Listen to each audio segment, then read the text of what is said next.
Jadi pertama di padang mahsyar itu adalah imamun adil, pemimpin yang adil.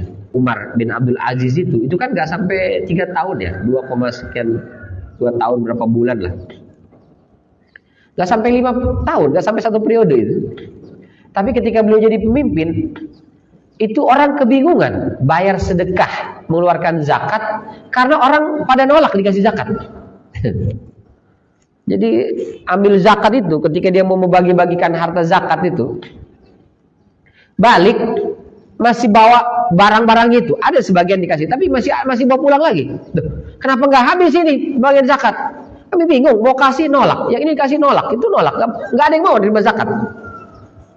Kenapa? Sejahtera, insya Allah. Padahal kekuasaannya jauh sekali itu ya. Wilayah kekuasaan Umar bin Abdul Aziz luas sekali. Tapi kesulitan mencari orang miskin. Ya Allah. Sejahtera. Kenapa? Pemimpinnya adil. Nggak butuh waktu sampai 3 periode ternyata ya. Untuk menciptakan keadilan. Nggak sampai 3 tahun kalau pemimpinnya adil, selesai kemiskinan itu. Kesejahteraan bisa merebak di mana-mana. Sampai ada cerita itu di hari meninggalnya Umar bin Abdul Aziz, itu para petani tahu, para penggembala kambing tahu. Padahal mereka nggak punya TV zaman itu, apalagi HP. Jadi kalau berita meninggalnya pemimpinnya, itu mesti nunggu dari mulut ke mulut, prosesnya lama. Beda dengan kita zaman sekarang, ada televisi, ada handphone. Hari itu, detik itu juga dapat kita informasinya, langsung. Bahkan banyak yang live ya. Zaman itu nggak ada, tapi mereka secara live langsung tahu hari ini meninggal Umar bin Abdul Aziz. Sampai ditanya para petani, kenapa? Dari mana kau tahu Umar bin Abdul Aziz meninggal? Kata para petani, selama Umar bin Abdul Aziz masih hidup, nggak ada itu gagal panen, nggak ada gagal panen, nggak ada hama, nggak ada banjir, kekeringan yang membuat gagal panen, nggak ada. Tapi hari ini tiba-tiba mulai datang hama wereng lah apa segala macam datang. Berarti menunjukkan pemimpin yang adil itu sudah nggak ada. Masya Allah. Para petani, peternak ditanya, dari mana kau tahu Umar bin Abdul Aziz meninggal? Kata dia, selama beliau masih hidup, ini kita hewan ternak nih, merawat, mengurus hewan ternak ini, nggak ada masalah. Yang memerah susunya ada, nggak ada dia merusak tanaman tetangga, tanaman orang. Tapi hari ini kita perah susu, nggak keluar susunya. Hewan ini sudah mulai ada yang masuk ke kebun orang, merusak tanaman orang. Ya, ini menandakan pemimpin yang adil itu sudah tidak ada. Sehingga keadilan itu sudah tidak masuk lagi di dunia binatang, dunia pertanian. Masya Allah. Ternyata pemimpin yang adil, Allah turunkan keberkahan. Maka Allah katakan, walau amana ahlul qura amanu wattaqau la fatahna alaihim barakatin minas sama. Barokat, Masya Allah. Bukan satu berkahnya, banyak keberkahan. Di bidang pertanian, di bidang peternakan, dalam kehidupan sosial, pendidikan, dan seterusnya. Maka jaminan pertama Allah berikan payung itu, naungan itu adalah kepada imam adil dulu sebelum yang lain. Insya Allah. Baru itu yang kedua, syabun nasya'a fi ibadati rabbih. Seorang pemuda dalam ibadah kepada Allah Subhanahu wa taala. Masya Allah. Nah, sebelum masa 40 tahun itu disebut dengan syabun. Jelaskan dalam kitab ini, anak muda. Kalau dia masa-masa itu dari 0 sampai 40 tahun itu digunakan ketaatan kepada Allah, beribadah, belajar ilmu agama, Masya Allah. Ini dapat jaminan besok hari kiamat dinaungi oleh Allah di padang mahsyar. Yang berikutnya, rajulun qalbuhu mu'allaqun bil masajid. Seseorang yang qalbunya mu'allaq. Mu'allaq itu secara bahasa artinya digantung, tergantung. Jadi qalbunya itu ngegantung di masjid. Apa artinya? Kemanapun dia pergi, karena qalbunya digantung di masjid, selalu ada rindu yang tertinggal terhadap masjid. Pokoknya kemanapun pergi, gak abdal kalau gak mampir ke masjid. Nah itu hari kiamat nih, insya Allah termasuk orang-orang yang akan mendapat naungan dari Allah Subhanahu wa ta'ala. Kita lah insya Allah ya. Mungkin kita kalau nomor 1 tadi pemimpin yang adil, teng nong, saya bukan pemimpin Ustaz. Anak muda yang tumbuh besar dalam ketaatan kepada Allah, teng nong, saya baru sadar sekarang Ustaz, usia 50 tahun kemarin, aduh ampun dah. Gak apa-apa, yang penting kita berarti poin sekarang yang bisa mu'allaqun bil masajid, selalu terpikat dan terpaut dengan masjid. Kemanapun kita pergi, masjid kita cari. Pokoknya nggak betah, ada merasa berdosa kalau sholatnya nggak ke masjid. Tapi kalau orang sudah merasa dosa, nggak sholat ke masjid, wah itu dah, insya Allah qalbuhu mu'allaqun bil masajid. Dan kata Rasulullah sallallahu alaihi wasallam, "Idza ra'aitar rajul ya'tadul masjid fashhadu lahu bil iman." Kalau kau lihat ada orang yang kerjanya mondar-mandir ke masjid, dia ke masjid ibadah, fashhadu lahu bil iman. Saksikan orang itu adalah orang beriman. Jadi kalau kita mengukur, saya orang beriman apa enggak? Kira-kira gimana? Kita betah nggak ke masjid? Semangat nggak ke masjid? Atau ogah-ogahan? Alhamdulillah Ustaz, Insya Allah, Alhamdulillah, saya itu justru merasa nyaman selalu ke masjid. Merasa ada yang kurang, bahkan berdosa kalau nggak ke masjid. Berarti kita udah beriman itu. Insya Allah. Jadi kita sebenarnya bisa tahu nih, saya orang beriman apa enggak nih.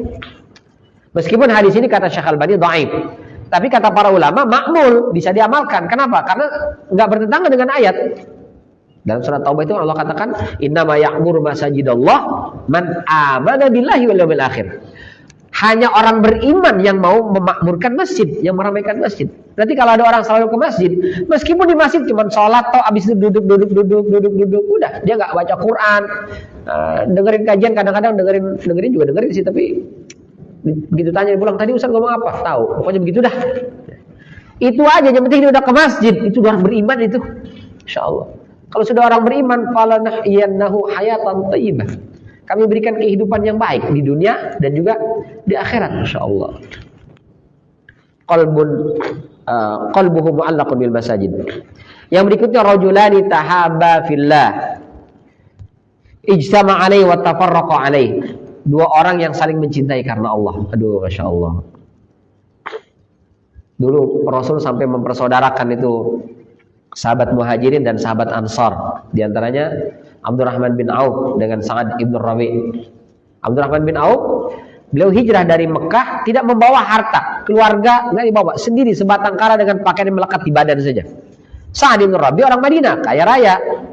Maka begitu dipersaudarakan, kata Sa'ad, Abdurrahman, kau adalah saudaraku. Kita dipersaudarakan oleh Rasulullah disebabkan iman. Ana uhibbuka fillah. Aku mencintaimu karena Allah.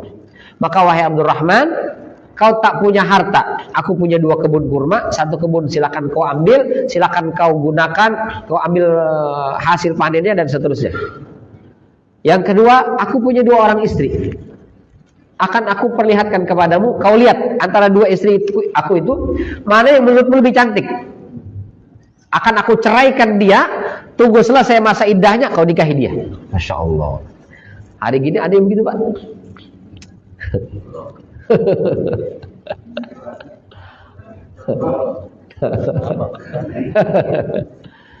Masya Allah. Saat dikasih kebun, dikasih bini. Ilahillallah. Itu cinta karena Allah. Tapi Abdurrahman tahu diri. Abdurrahman bin Auf radhiyallahu anhu arda, begitu ditawarkan begitu, kata beliau, barakallahu fi ahlika wa malika. Semoga Allah berikan keberkahan pada keluarga dan juga hartamu. Aku gak akan ambil kebun kurmamu, aku juga tak akan nikahi salah satu istrimu. Cukup tunjukkan kepadaku di mana pasar. Masya Allah, luar biasa deh. Salman Al-Farisi dipersaudarakan dengan siapa? Abu Darda. Jadi saudara deh. Salman kan orang Persia. Jomblo, belum menikah. Begitu di Madinah, naksir sama salah satu perempuan. Abu Darda, orang Madinah. Nah, karena orang Persia, naksir sama satu cewek, mau melamar, khawatir adat istiadat berbeda. Sehingga nanti ditolak takutnya. Maka dia minta tolong sama saudaranya, Abu Darda. Abu Darda, bisa bantu saya nggak? Bantu apa? Saya mau pengen menikah nih. Masya Allah, Alhamdulillah. Duitnya ada? Uangnya ada? Ada, saya sudah ngumpulin uang. Perempuannya? Itu dia belum ada. Gimana ceritanya? Duit ada, perempuan belum ada. Tapi saya ada naksir salah satu cewek di ujung gang sana. Tapi saya belum berani mengutarakan. Saya takut ditolak. Mau nggak? Apa istilah zaman sekarang itu? Mencomblangi. Bantu ngelamar ke sana gitu. Karena kan ke orang Madinah ngerti tutur kata bahasanya lebih matching lah. Ya sudah, jalanlah berdua nih ke rumah anak gadis itu, ketemu dengan orang tuanya. Orang tuanya senang, Masya Allah, 2 sahabat Rasul datang ke rumah kami, ini adalah keberkahan dan kebaikan. Ada apa gerangan? Abu Darda ngomong, Pak, Alhamdulillah kami datang ke sini dengan niat baik. Ini kawan saya, Salman Al-Farisi. ada suka sama putri bapak.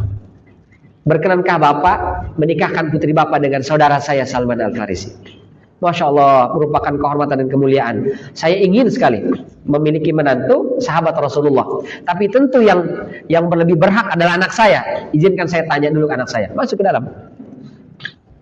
Selesai ngobrol sama putrinya, keluar lagi. Kami sangat menghargai niat baik Nak Salman. Tapi mohon maaf, beribu-ribu maaf.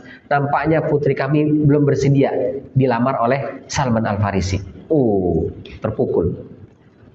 Tapi, kata bapaknya, tapi seandainya Abu Darda punya hajat yang sama, mau menikahi putri saya siap dinikahi oleh Abu Darda. Coba bayangin. Salman Al-Farisi minta dimacombelangi oleh Abu Darda supaya melamarkan seorang gadis untuk Salman. Ternyata gadis itu nggak mau dinikahi oleh Salman, lebih suka dinikahi oleh Abu Darda. Luar biasa. Tapi apa yang dilakukan Salman? Beliau langsung bangkit, Allahu Akbar, nikahkan segera dengan Abu Darda.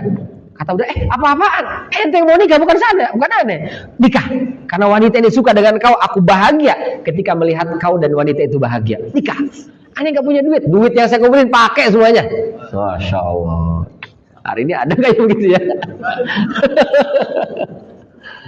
Luar biasa, Masya Allah.